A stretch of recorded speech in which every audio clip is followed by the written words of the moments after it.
Alright all, Tom, Cymru Camper Furniture here. Just going to give you a quick video tutorial on how we integrate the Clayton Powerbank or LPS, lithium power system, into our short wheelbase Kombi build, but this will work for any style of small build that we've got. So of course up front, got the Clayton, plenty of instructions on how to actually use it.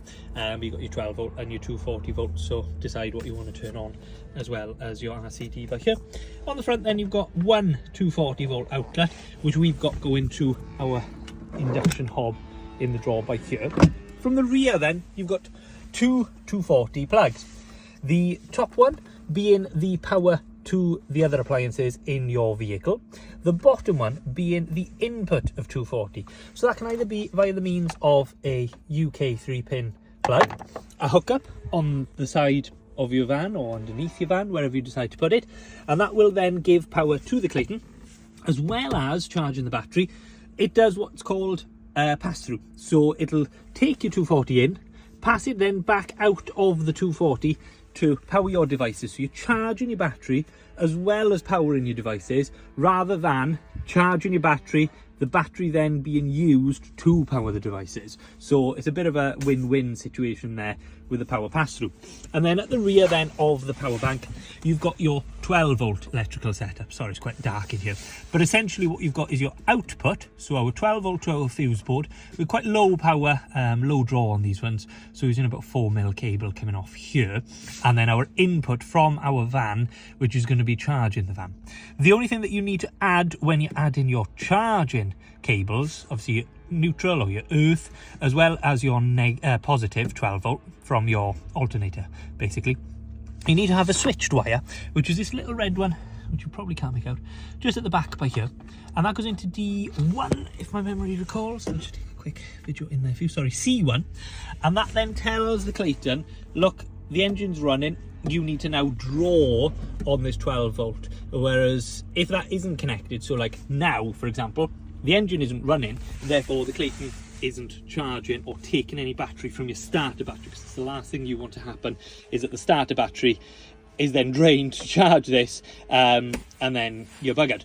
But another magic trick that the Clayton's got is it can reverse the power. So if something does happen, no fault of the Clayton, but you leave your interior light on, you plug some into the cigarette and you drain your battery right down, you can do a jump start feature where this provides power back to the starter battery. So it's a very, very clever little system, and it's all there in most leisure battery systems. It's just you can't do it the other way, you can only do take in, so that's great.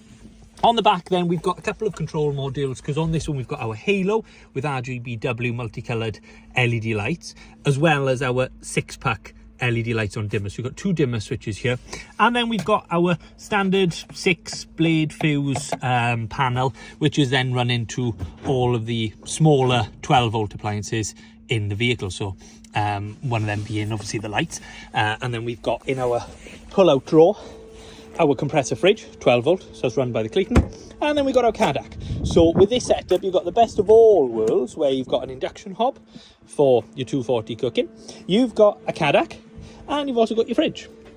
From the fridge we've also got LED light underneath, so when it's in the evening you'll have a lovely glow here.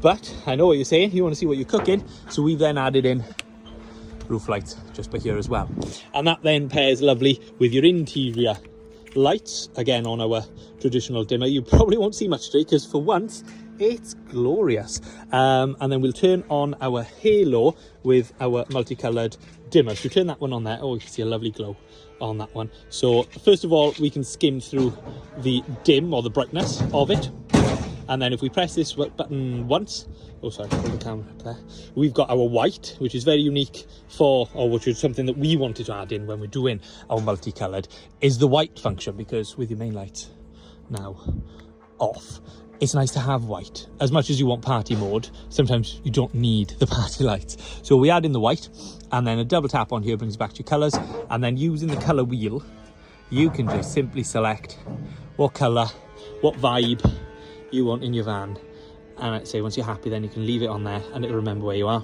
and then just hit the off button when you're done, So yeah, two options. Obviously evening, you need light in and out the van and what have you.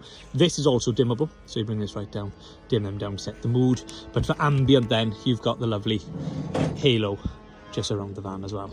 So yeah, hopefully you like this one. And that's all in the back of a 5-seater van. So you can still carry the family around. That's your daily, that's your work van. And then when you're ready for the weekend, when the weather actually gets nice, you can just go. No pack up, no planning, no preparation needed. What you do is flip this lid over, fills in the void in the middle, fully Kombi seats down, cushions go in the middle, one massive bed as well. And you can still access all your cooking features, so as soon as you're done cooking, chuck it all away and you can crash in bed straight away. Hopefully you like this one, guys, and drop us a message for more info.